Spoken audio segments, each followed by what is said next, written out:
పేరు పేరున నమస్కారాలు తెలియజేస్తూ ఈరోజు ఈ కమిటీ ఇలా ఏర్పడిందంటే దానికి ఎంతోమంది సహకారం ఉంది.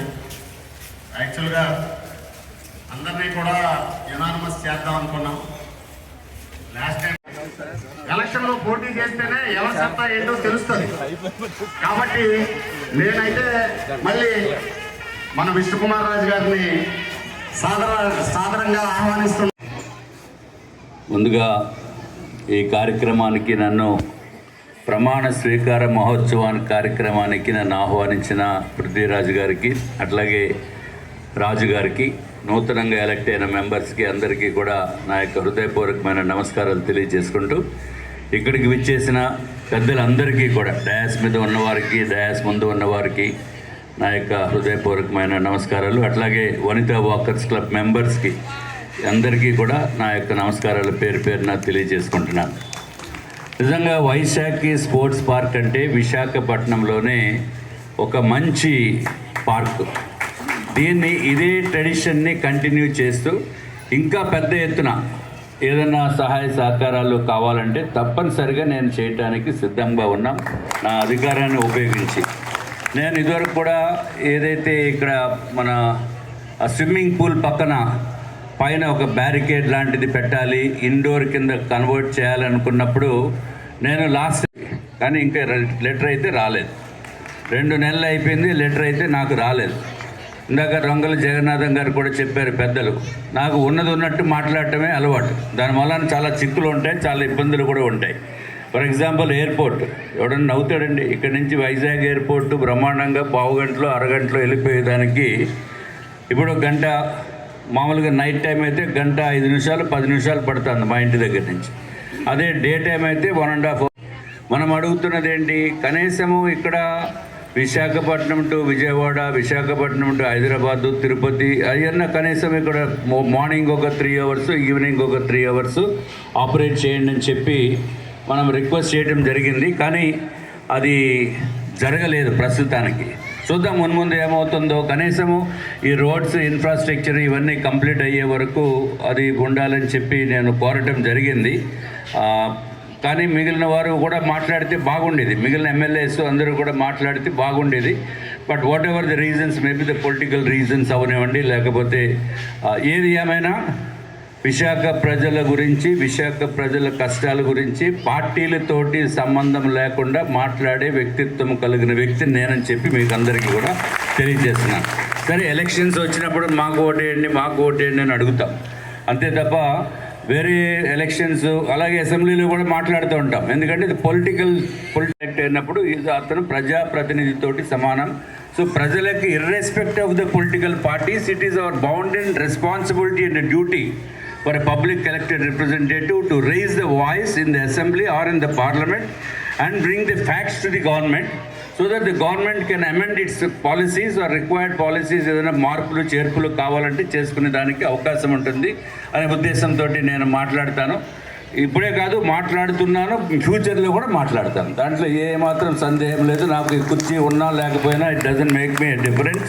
కుర్చీ అంటే తెలుసు కదా, ఈ కుర్చీ కాదు. ఆ విధంగానే మనం చేయాలి. అదే ప్రజాస్వామ్యానికి విలువలని తీసుకుని వచ్చే విధంగా మనం చేయవలసిన నెసెసిటీ ఉంది. తప్పనిసరిగా అలాగే చేస్తాము. అట్లాగే నేను బేసిక్గా నాకు కూడా కాంట్రాక్టర్స్ వ్యవస్థ అంటే నాకు తెలుసు. ఎన్నో ఇబ్బందులు పడుతూ, చాలా బాధలు పడుతూ, బయట నుంచి బ్యాంకుల నుంచి అప్పులు తెచ్చి వర్కులు చేసి, సపోజ్ ఒక ₹1 కోటి వర్క్ చేస్తే వాళ్ళకి ఏదో ఒక 5 లక్షలు ఎంతో మిగులుతుందన్న ఉద్దేశంతో చేస్తే అది సంవత్సరాల తరబడి పేమెంట్ ఇవ్వకపోతే తెచ్చిన వడ్డీ అయిపోతుంది, రివర్స్ లాస్లు అయిపోయే పరిస్థితి, బ్యాంకుల్లో ఇబ్బందికరమైన సిచ్యువేషన్, ఓవర్ డ్రాఫ్ట్లు అవన్నీ ఉంటాయి. దాన్ని కంటిన్యూ చేయాలంటే మళ్ళీ వర్కులు తీసుకోవాలంటే లాస్ తోటి చేయవలసిన పరిస్థితి వచ్చింది. అందుకే నేను కాంట్రాక్టర్స్ పేమెంట్ పరిస్థితి. సో దాన్ని మార్పు చేయవలసిన అవసరం ఉంది. కన్సర్న్ మంత్రివర్యులతో కూడా మాట్లాడటం జరిగింది. సో ఆ విధంగా కాంట్రాక్టర్స్ అంటే బేసిక్గా మా కంపెనీ కూడా రకరకాల కన్స్ట్రక్షన్స్ చేస్తుంది కాబట్టి ఆ విధమైన నాకు వాళ్ళతోటి కొంత ఎఫిలియేషన్ ఉంది. అందుకని నేను మాట్లాడవలసిన బేసిక్గా నా ప్రొఫెషన్ నేను కాపాడుకోకపోతే అది కరెక్ట్ కూడా కాదు. Being an MLA, if I don't do that much also, that is doesn't have any meaning to the being an MLA. So కాబట్టి ఆ విధంగా చెప్పాను నేను. తప్పనిసరిగా కాంట్రాక్టర్స్కి ఏ విధమైన సహాయ సహకారాలు ఉండాలన్నా తప్పనిసరిగా నేను చేస్తానని చెప్పి నేను చేస్తాము. అట్లాగే ఇప్పుడు ఏదన్నా సమస్యలు ఉన్నప్పుడు ఇంతమంది ఉన్నారు కాబట్టి మనం చెప్పాలి. పార్కుల గురించి ప్రత్యేకమైన మిగిలిన చోట్ల ఇంత ఆర్గనైజ్డ్ సిస్టమ్గా ఏదైనా పార్క్ మీటింగ్ అంటే ఇంతమంది వచ్చి కూర్చుని మాట్లాడుకుని ఆ ఫెసిలిటీ లేదు. అట్లాగే బేసిక్గా నాకు ఎందుకు పార్కులు అంటే ఇంట్రెస్ట్ అంటే, ఏదైతే మీరు సీతమ్మదారిలో కిమ్స్ హాస్పిటల్ ఉంది, మీకు అందరికీ తెలుసు, ఎన్ఆర్ఐ హాస్పిటల్. మా ఇల్లు కూడా దాని వెనకాల ఉండేది పక్కన. అక్కడ మేము చిన్నప్పుడు క్రికెట్ ఆడుకునేవాళ్ళం. చిన్నప్పుడు మేబీ 1978 సంథింగ్ లైక్ దాట్, ఆ ఇయర్స్లో క్రికెట్ ఆడుకునేవాళ్ళము. తర్వాత సడన్గా ఒకరోజు పార్కే మాయమైపోయింది. That is meant for open place park అని చెప్పి దీంట్లో క్లియర్గా మాస్టర్ ప్లాన్లో అన్నీ ఉన్నాయి. దానికి కారణం ఏంటంటే, గౌరవనీయులైన మాజీ ముఖ్యమంత్రి వర్యులు నందమూరి తారక రామారావు గారు ఆయన ఏదో ట్రీట్మెంట్ గురించి లండన్ వెళ్ళారు. ఆ లండన్లో 2 డాక్టర్లు కనపడ్డారు. అంటే ట్రీట్మెంట్ వారు ట్రీట్మెంట్ చేశారు. మీరు ఇక్కడికి వచ్చి మీరు ఇది పెట్టొచ్చు కదా అని చెప్పి, హాస్పిటల్ పెట్టొచ్చు కదా అని చెప్పి రామారావు గారు కోరటం జరిగింది. వాళ్ళు తప్పనిసరిగా మేము హాస్పిటల్ పెడతామని చెప్పారు. వాళ్ళు ఆ విధంగానే వారు విశాఖ వాస్తవ్యులు కాబట్టి మా పార్టీకి వెళ్ళిపోయింది. ఆ హాస్పిటల్కి ఇచ్చేసారు. హాస్పిటల్కి ఇక్కడ ఏదో బిల్డింగ్లు కట్టేస్తాము డిపార్ట్మెంట్ అంటే మనం ఒప్పుకోకూడదు. సో అక్కడ లంగ్ స్పేస్ లేకుండా పోయింది.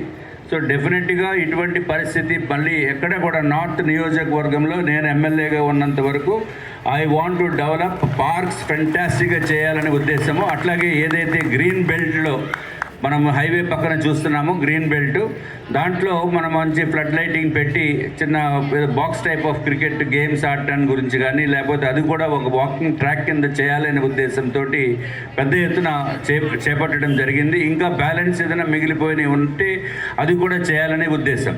సో మనము ఇప్పుడు ఎంతసేపు పిల్లలు చాలా ఏదైతే గేమ్స్ పైన కాకుండా టీవీస్ మీద అట్లాగే సెల్ ఫోన్స్ మీద ఎక్కువ కాన్సన్ట్రేషన్ అయిపోతుంది. దాని నుంచి కొంత దూరంగా ఉండటం గురించి ఈ విధమైన ప్రయత్నం చేస్తున్నాము. అట్లాగే మీరంతా పెద్దలు ఉన్నారు కాబట్టి ఇంకొక విషయం మీకు తెలియచేయాలి.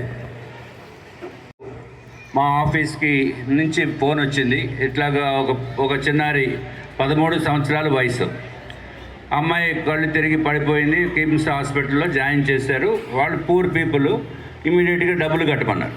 డబ్బులు కట్టడం అంటే వాళ్ళ దగ్గర మొత్తం అంతా డబ్బు లెక్కేసి చూస్తే 21,000 ఉంది. 21,000 ఓన్లీ దే హ్యావ్. ఆ 21,000 కిమ్స్ హాస్పిటల్కి కట్టారు. కట్టిన తర్వాత బ్లడ్ టెస్ట్లు అన్నీ చేస్తే ఆ అమ్మాయి ఎప్పుడు అంతకుముందు హాస్పిటల్కి వెళ్ళలేదు, ఎప్పుడు కూడా హాస్పిటల్కి వెళ్ళలేదు, ఎప్పుడు నెసెసిటీ రాలేదు వాళ్ళ తల్లిదండ్రులు చెప్పిన దాని ప్రకారం.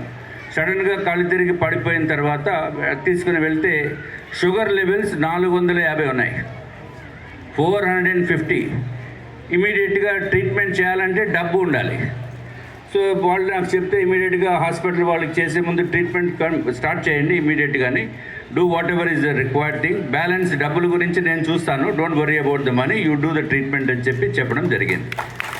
అట్లాగే ఒక ఏదైతే ఎస్టిమేషన్ ఇమ్మన్నారో ఒకళ్ళు 10 లక్షలకి ఎస్టిమేషన్ ఇచ్చారు.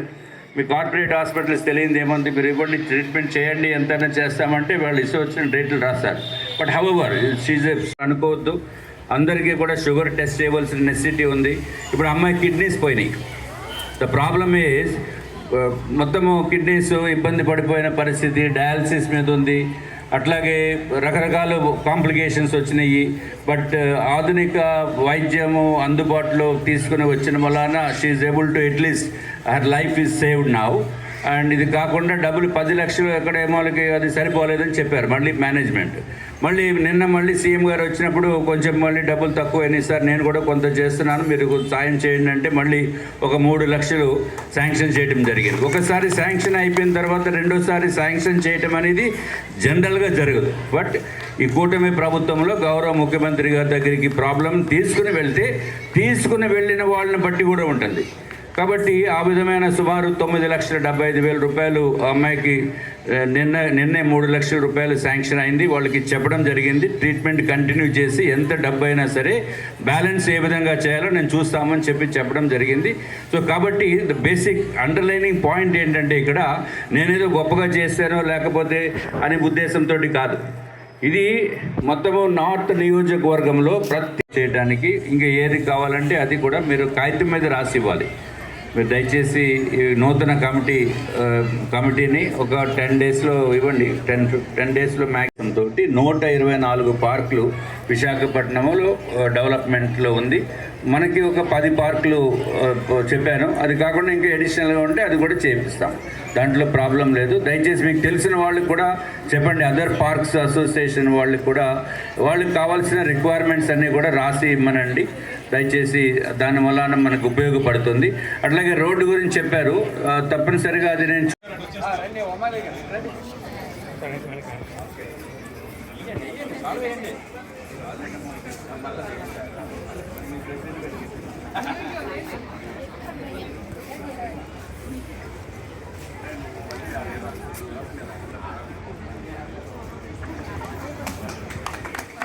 మేడం గారు ఒకసారి లేదు